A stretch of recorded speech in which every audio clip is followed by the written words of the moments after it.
Sarah Price on News 24 at 10 next.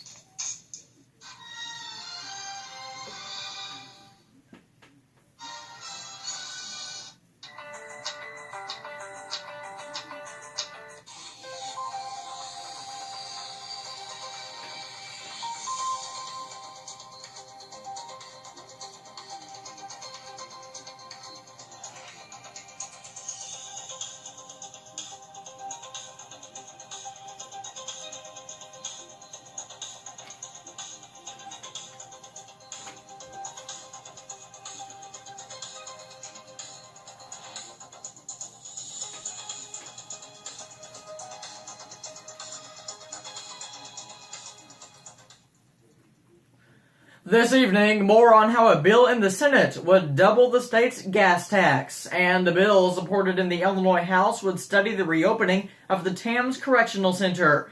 But first, a look at the weather, as thunderstorms are possible this weekend. We have those stories and more tonight on a Friday night edition of News 24 at 5. Live, Little Egypt's breaking news source. This is News 24 at 5. And good evening, thanks for joining us. We have a lot of news to get to, but we do begin with the weather, where a wet weekend is in store. Here's Terry with the latest.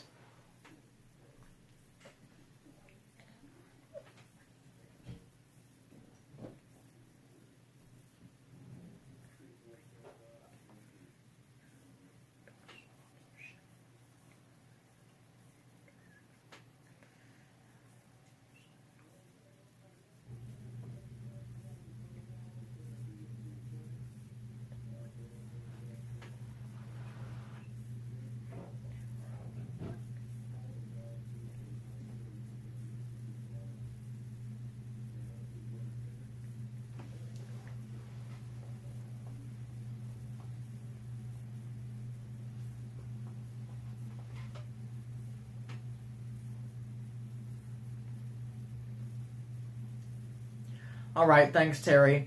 Senate Bill 103 was introduced by Democratic Senator Martin Sandoval of Chicago. The bill is proposed to increase the gas tax from 19 cents to 38 cents per gallon.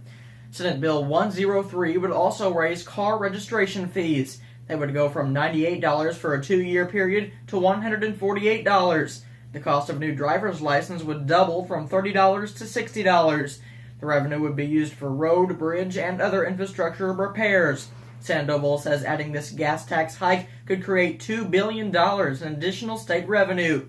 But taxpayers are upset over state lawmakers trying to double the Illinois gas tax. Another taxpayer, like Aiden Osborne, says he typically drives around 300 miles a week. He says spending more at the pump will become a challenge for him.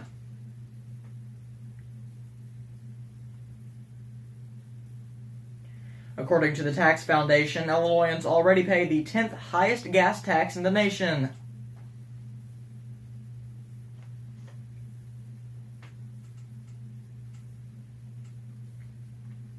Sean Hughes, the operation manager at Vernell's Interstate Service in Marion, argues this increase will force him to raise his rates.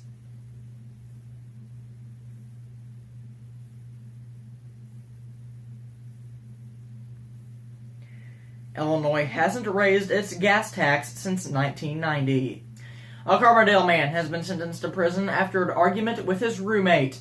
Reginald A. Glasper, 31, was sentenced to 4 years in prison after pulling a gun on his roommate during a fight about medication and ramen noodles. A bill supported in the Illinois House would study the reopening of the Tams Correctional Center. House Bill 210 would create a task force to study the reopening and repurposing of the Correctional Center.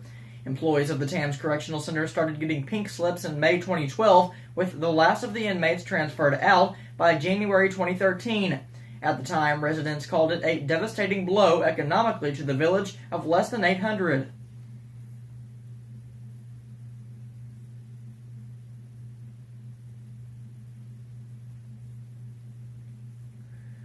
Representatives Terry Bryant and Patrick Windhorst sponsored the bill. Bryant said the Tams Minimum Security Task Force would be made up of 2 members of the House and Senate.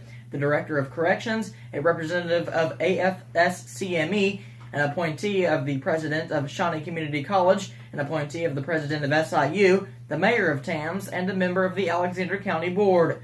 Representative Windhorst said the task force would study the possibility of reopening the facility, its cost, and the economic impact the action could have.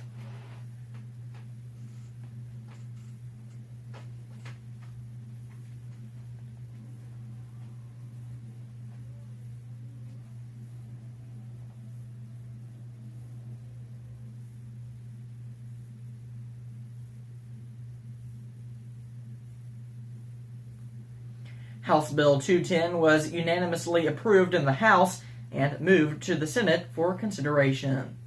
A groundbreaking ceremony for a new wellness center will be held on Tuesday, April 16th at 10 a.m.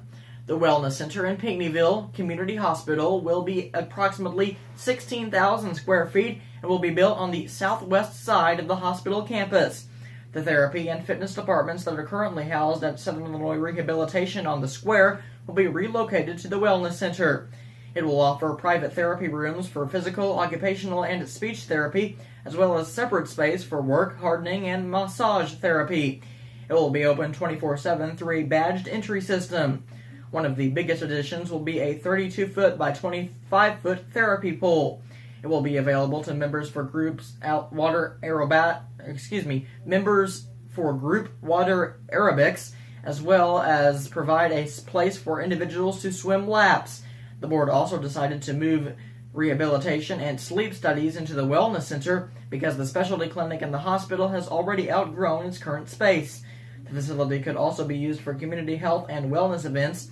The board awarded the contracting bid to Everin Stang during the March 4th meeting. Partial funding for the Wellness Center was provided by the Delta Regional Authority. The remaining cost of the project is being financed through the USDA Rural Development Program. These stories and more can be found at our website, www.siln24.com. Now here's a look at your national headlines.